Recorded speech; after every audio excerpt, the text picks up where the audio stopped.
హరి ఓం. Hit TV ప్రేక్షకులకు శుభాభివందనములు. దేవి భాగవతంకి స్వాగతం. మనం క్రితం ఎపిసోడ్లో ఉత్కంఠుని యొక్క కథని తెలుసుకున్నాం.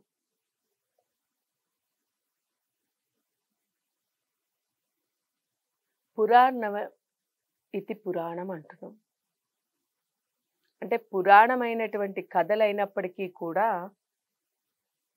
నిత్య నూతనం అని చెప్పుకుంటూనే ఉన్నాం. ఈ ఉత్కంఠుని యొక్క కథ మనకి ఎంతగానో ఉపయోగపడుతుంది. అంటే ఈ పిల్లవాడు చూడండి, తన తండ్రి యొక్క పొరపాటు, తొందరపాటు వల్ల పాపం పిల్లవాడికి ఆ పరిస్థితి వచ్చింది. కానీ తన తప్పిదం వల్ల పిల్లవాడు అలా పుట్టినప్పటికీ ఆ తండ్రి ఆయన సైతం పిల్లవాడిని నిందించడం మొదలుపెట్టారు. ఎవరినైనా చూడండి, మనని పదే పదే అది మనకి దైవికంగా ఆ పరమాత్ముడు ఇచ్చినటువంటిది. ఎవరు కావాలని ఎవరు కూడా ఏది అనిపించుకోరు. అంటే 10 మంది చీ అనేటట్టో లేకపోతే 10 మంది నవ్వుకునేటట్టు ఉండాలి అని ఎవరు కోరుకోరు. అందరూ కూడా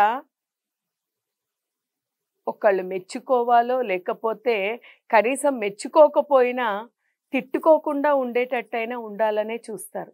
ఎవరు కావాలని ఒకళ్ళ దగ్గర మాట పడాలని అనుకోరు. కానీ ప్రారబ్ధ కర్మానుసారంగా వచ్చిన దాన్ని ఎవరేం చేయగలని చెప్పండి.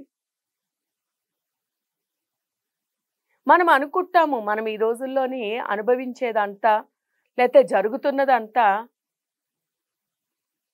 ఎందుకు ఇలా జరుగుతోందని. కానీ ఇదంతా కూడా ప్రారబ్ధ కర్మానుసారము, లేకపోతే మన తరతరాలుగా వస్తున్నటువంటి వాటి కారణంగానే మనం జరుగుతున్నటువంటి రోజుల్లో కొంతమందికి ఎంత ఏమి ప్రయత్నించినా ఏది జరగదు. అది పనులు కావచ్చు, లేకపోతే విద్యను అభ్యసించినప్పుడు విద్య రాకపోవడం కావచ్చు, ధన ప్రాప్తి కావచ్చు. అది ఏ రీతి అయినప్పటికీ, ఏ విషయం అయినప్పటికీ కూడా కొంతమందికి ధనం లేకపోవడము, దారిద్ర్యం అనుభవించడము, కొంతమందికి అనారోగ్య సమస్యలుగా, కొంతమందికి బుద్ధిహీనత, అలాగే కొంతమందికి ఈ యొక్క జ్ఞానం లేకపోవడము, విద్య అబ్బకపోవడము, ఇవన్నీ జరుగుతూ ఉంటాయి. ఏది జరుగుతున్నా కూడా అది మన ప్రారబ్ధ కర్మానుసారంగానే అనే విషయాన్ని మనము ఈ ఉత్కంఠుడి ద్వారా మనం తెలుసుకోవచ్చు. ఆయన తండ్రి తొందరపాటు వల్ల ఈ పిల్లవాడు ఇట్లా మూర్ఖుడిగా పుట్టాడు. కానీ పాపం ఆ పిల్లవాడు నిందల పాలవుతున్నాడు. ఆఖరికి తనని కన్నటువంటి తల్లిదండ్రులు సైతం ఆయనని తిట్టడం మొదలుపెట్టారు. ఎవరైనా సరే అందుకే అంటారు చూడండి, పిల్లిని గదిలో బంధించి కొడితే కనుక పిల్లి కూడా పులిగా, అంటే పులికంఠ, ఈ యొక్క పులికంఠ భయంకరంగా తయారవుతుందంట, పంజా ఇప్పగలుగుతుందంట. అది పులిని మించిపోయినటువంటి ఉగ్రత్వం వస్తుందంట దానికి. పులినైనా తట్టుకోవచ్చు, కానీ ఒక రూమ్లో వేసి బంధించినటువంటి పిల్లిని తట్టుకోవడం చాలా కష్టమట. అలాగే పదే తనే అక్కడ పిల్లవాడే ఇప్పుడు మనకి ఏదైనా బాగులేదంటే మనకే ఎవరి ఆత్మకి వారికి బాధ కలుగుతూనే ఉంటుంది. అంతా బానే ఉంది, నేను ఏ జన్మలో ఏం పాపం చేశానో నాకు ఇలా జరిగింది అనేటువంటి ఎవరికి వారికి వారే బాధపడతారు. అటువంటిది ఆ బాధ చాలలేదనేటట్టు ఆఖరికి కన్న తల్లిదండ్రులు సైతం పిల్లవాడిని నిందిస్తూ ఉంటే ఎంతకని తట్టుకోగలుగుతాడు చెప్పండి? భరించలేక,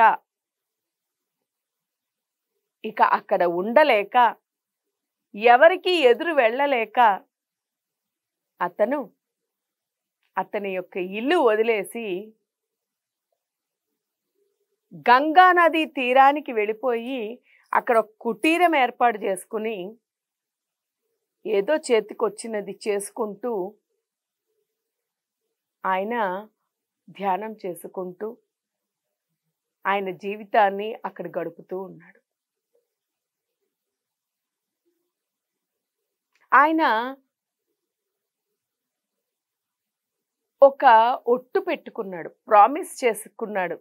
ఏమిటంటే ఎప్పుడూ కూడా అబద్ధం ఆడవద్దు, అబద్ధం ఆడకూడదు, ఎప్పుడు అబద్ధం ఆడను అనేటువంటి విషయాన్ని ఆయన చెప్పుకున్నాడు, ఒట్టు పెట్టుకున్నాడు.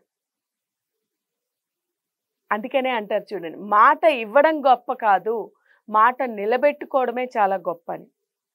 అక్కడ అతను అన్నటువంటి మాటని నిలబెట్టుకోవడానికి ఎప్పుడూ కూడా ఆయన అబద్ధం అనేటువంటి విషయాన్ని చెప్పేవాడే కాదు. అక్కడికి ఒకసారి ఆయన కుటీరానికి దగ్గరలోని కొంచెం దూరంలోని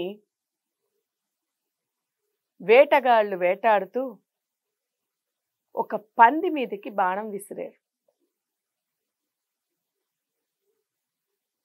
బాణం పందికి తగిలింది.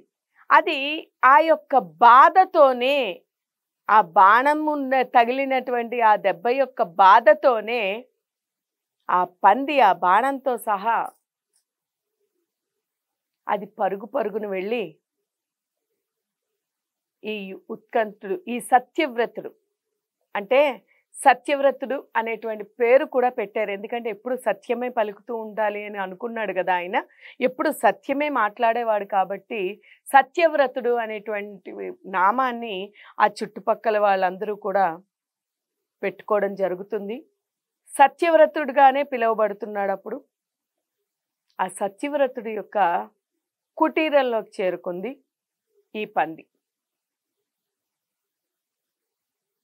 ఇప్పుడు మనం ఒక దానిని వేటాడేటప్పుడు అది దక్కేదాకా మనం దాని వెంటనే పరిగెడుతూనే ఉంటాం కదా. ఎప్పుడైతే ఈ పంది ఇక్కడ లోపలికి వచ్చిందో దానిని చూస్తాడు, దాన్ని ఎలాగైనా రక్షించాలి, బాధతో ఉంది, దాన్ని రక్షించాలి అనేటువంటి భావంతోని అతను అది చూసినటువంటి చూపుకి, దాని మొహం చూసేసరికి నన్ను కాపాడు అని దిగులుగా అది అర్థిస్తున్నటువంటి భావన ఆయనకు కలిగింది. అందరిలోని పరమాత్ముడు ఉన్నాడు అనేటువంటిది ఇదే. ప్రతి జీవిలోని కూడా ఉన్నాడు అనేటువంటిది వాస్తవం ఇదే. దానిని చూసి ఆయన ఎలాగైనా కాపాడాలి అనేటువంటి మనోనిశ్చయంతో బయటికి వచ్చాడు. ఇంతలోని దాన్ని వేటాడినటువంటి వారు వెనకనే వచ్చారు. అక్కడ సత్యవ్రతుడు నించునుంటే అందరూ కూడా ఇటువైపుగా ఒక పంది వచ్చింది, నీ కుటీరం లోపలికి ఏమైనా వచ్చిందా, వస్తే మాకు అప్పగించు అని చెప్తారు.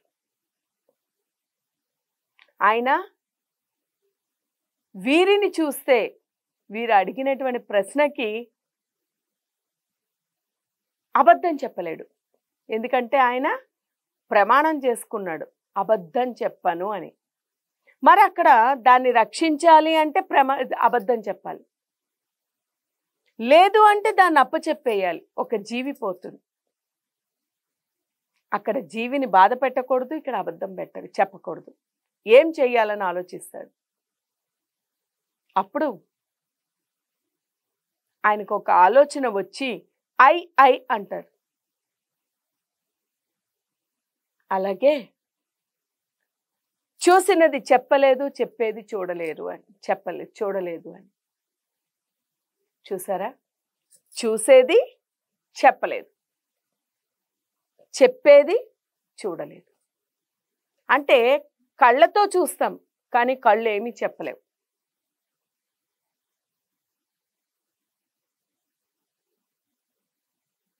నోటితో పలుకుతాం కానీ నోరేమి చూడలేదు అని ఈ రకంగా ఎప్పుడైతే చెప్పాడో